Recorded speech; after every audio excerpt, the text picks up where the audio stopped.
Marcus Aurelius ended every day thinking about death. Seneca began every morning by asking, "What if today is the last?"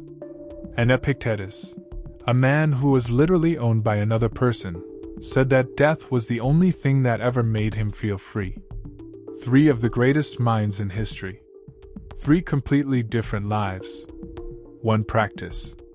And it's the one practice that modern life has decided we should never talk about. Here is the anxiety no one names. It isn't fear of failure, exactly. It isn't fear of rejection or of change. It's subtler than that, and harder to address because we've never looked at it directly. It's the assumption that we have more time. Procrastination isn't laziness. Procrastination is a belief, the unexamined belief that later is a guaranteed location. That the conversation you keep not having, the thing you keep not starting, the way you keep not living, all of it can be deferred to a future that will definitely arrive. The Stoics discovered something about this. The anxiety doesn't come from thinking about death too much.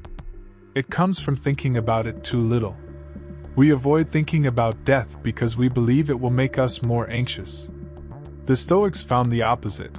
It is the avoidance that creates the anxiety. We are anxious because we are living as if we are immortal, making decisions calibrated for a timeline that doesn't exist. The cure isn't more positive thinking. The cure is clarity. The Latin phrase is Memento Mori, remember that you will die. It sounds like a threat. It was designed as a gift. In ancient Rome, when a general returned from victory, when the city was celebrating, crowds cheering, triumph at its peak, a slave would walk behind him in the chariot and whisper, repeatedly, Memento Mori. Not to diminish the victory. To preserve his character through it. To remind him that this moment, like all moments, was temporary, and that the person he chose to be in this moment was the only thing that would persist.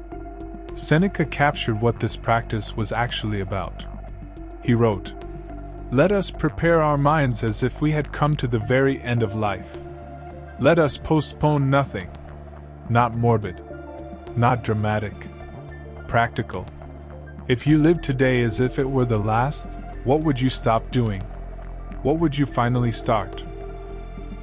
Perspective 1, Marcus Aurelius and the Evening Review. At the end of each day, Marcus did not review his calendar. He did not assess productivity. He asked, "Did I live today in accordance with who I want to be? If today had been the last day, not as drama, but as genuine consideration, what would I have regretted? What would I have been glad of? Where did I lose myself to distraction, to pettiness, to the noise of things that didn't matter?" He wrote, "Perfection of character is this, to live each day as if it were your last, without frenzy, without apathy, without pretense." Notice the qualifiers. Without frenzy. This isn't about urgency for its own sake, about rushing or filling every second with frantic activity. Without apathy. This isn't resignation or numbness, the giving up of someone who doesn't care. Without pretense. No performance, no face maintained for an audience that may not even be watching. Just honest living. Clear-eyed engagement with the actual day, the actual choices, the actual person you chose to be. He wrote elsewhere, "Think of yourself as dead. You have lived your life. Now take what's left and live it properly." This is Marcus talking to himself, waking himself up from the sleepwalk. The Evening Review wasn't punishment, it was the practice of staying awake. In modern terms, before you sleep tonight, ask 3 questions. What did I do today that I'm genuinely proud of? What did I do that I wouldn't want to repeat? And did I live today as if it mattered, or as if there was always tomorrow? The third question is the one that cuts through everything. Perspective 2, Seneca and negative visualization. Seneca was sick for most of his adult life. Respiratory illness, what the Romans called breathlessness, came and went. There were periods when he believed, genuinely, that he was dying. What he discovered during those periods changed his philosophy. When he thought he was at the end, everything clarified. Trivial things stopped mattering. Important things became obvious. The people he loved looked different to him, not as background characters in his life, but as the actual point of it. And then he recovered. And the clarity faded. And things went back to normal, which meant the trivial things returned to their usual dominance, and the important things drifted back to the periphery. This happened to him multiple times. And each time, the pattern was the same. He didn't want to need a near-death experience to access that clarity. So he engineered a practice to produce it deliberately. He called it negative visualization, though he didn't use that name. The practice: take something you value, a relationship, your health, your work, your ability to do the things you love, and deliberately imagine losing it. Not catastrophizing, not panic, just a clear 60-second consideration. What would this be like if it were gone? Then open your eyes. What you feel in that moment, that's the appropriate valuation of what you actually have.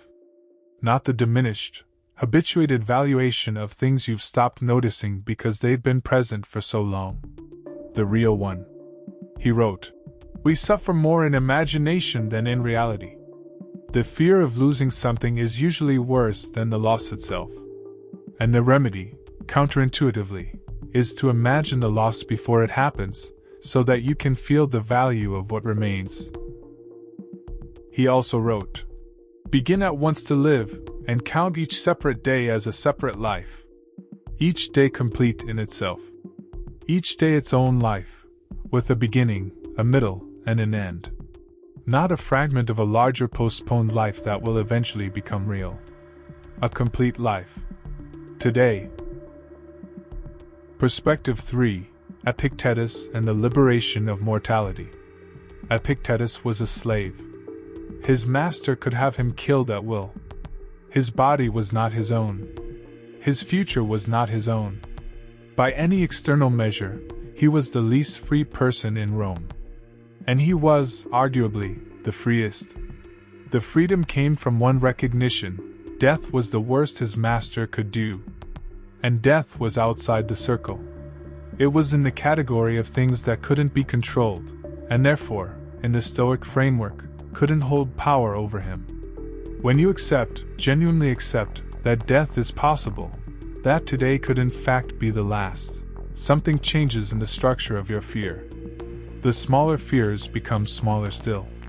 The things that provoke anxiety are revealed for what they are: inconveniences, not catastrophes.